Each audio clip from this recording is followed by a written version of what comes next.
Hi, I'm Petrea Hansen-Adamidis, and you're watching the Finding Your Creative Mojo video series. Over the past 3 weeks, we've been clearing out those messages that don't serve our creativity.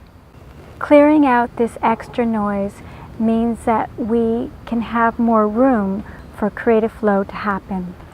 But what happens if we still hang on to those messages that don't serve us? What happens if we hang on to them and use them as excuses for not creating? Things just continue as is, and we continue to not explore our creativity, and we basically reinforce the notion that we're not creative. So it's important that you continue to counteract those messages with messages that do serve your creativity. And so that means practice, practice, and practice. Continuing to remind yourself what it is that you need to hear that will put you in that state where you feel confident enough to create. When, despite our best efforts, we still continue to have louder critical voices than supportive voices, often what's at play is fear. There may be fear of failure or fear of success, fear of judgment, fear of the unknown.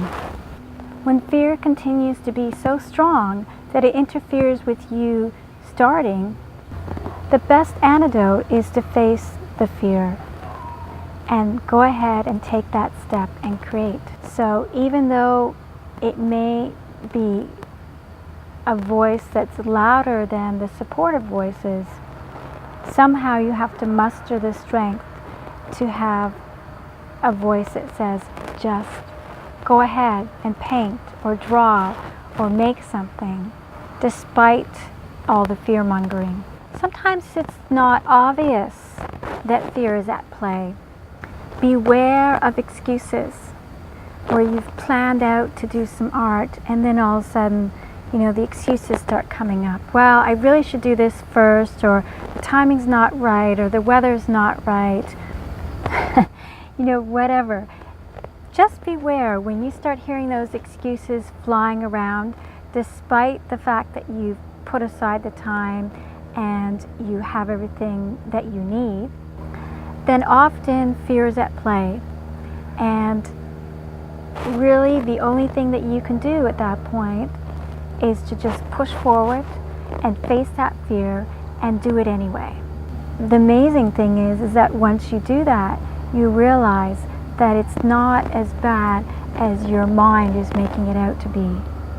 One of the things that I find is helpful at these times when I'm feeling anxious or fearful about moving forward and creating, and I'm noticing myself making excuses to do other things instead, is to use humor and to just sort of cajole myself into realizing how silly the excuse is, or any of the fear or anxiety that I might be experiencing about just starting something new. So this concludes the Finding Your Creative Mojo video series. Thanks for joining me, and be sure to watch videos 1, 2, and 3 if you haven't already, and let me know what you think in the comments section. Thanks. Bye.